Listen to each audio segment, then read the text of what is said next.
Okay, நாங்க எல்லாரும் ஃபேமிலியா மன்னா கேஃப் வந்திருக்கோம். சரிங்களா, நாங்க எல்லாருமே சென்னையிலேருந்து வந்திருக்கோம். மொத்தம் 5 ஃபேமிலி வந்திருக்கோம் இது வரைக்கும். ஸோ எஸ்டர்டே நாங்கள் வேற ஒரு இடத்துல இருந்தோம், எதுக்குடா இருந்தோன்ற மாதிரி ஆயிடுச்சு நேற்று. ஆனால் இங்கே வந்ததுக்கப்புறம் ஏன் நேற்று வராமல் போயிட்டோன்ற மாதிரி ஒரு ஃபீல் ஏற்பட்டுருக்கு. பிரியாணியும் சிக்கன் கபாபும் கொடுத்துருக்காங்க for lunch. Extremely awesome. Okay, it's all unlimited. நாங்கள் வந்து 1500 for a day என்ற பிளானில் வந்திருக்கோம். Overall 10 people. கூட 2 பசங்களையும் தள்ளி வந்திருக்கேன் என் பசங்க. சரிங்களா, எல்லாரும் அவங்கவுங்க பசங்களை கூப்பிட்டு வந்திருக்காங்க. No charges for kids. ஓகேங்களா. ஸோ சிங்கிள்ஸும் வரலாம், ஒன்றும் பிரச்சனை கிடையாது. நாங்களும் ஒரு 2 சிங்கிள்ஸ் வந்திருக்கோம். அப்ப ரொம்ப குட் பாய். என்ன குட் பாய்ன்னு சொல்லியிருக்காங்க என் பையன்.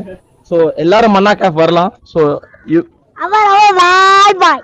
ஸோ கிட்ஸ் எல்லாரும் என்ஜாய் பண்றாங்க with food and every thing. The environment not very good. இங்க பேரிக்காய் இருக்கு, கேள்விப்பட்டிருப்பீங்கன்னு நினைக்கிறேன். ஓகே, இது இட்ஸ் கால்ட் இந்தியன் ஆப்பிள். சரிங்களா. ஸோ அது எல்லாமே இங்க இருக்கு, நீங்க பறிச்சு சாப்பிடலாம், வாட் எவர் யூ நீட். சரிங்களா, எல்லாரும் மன்னா கேஃப் வாங்க, செலிப்ரேட் பண்ணுங்க. Thanks for Manna cafe providing a wonderful food man.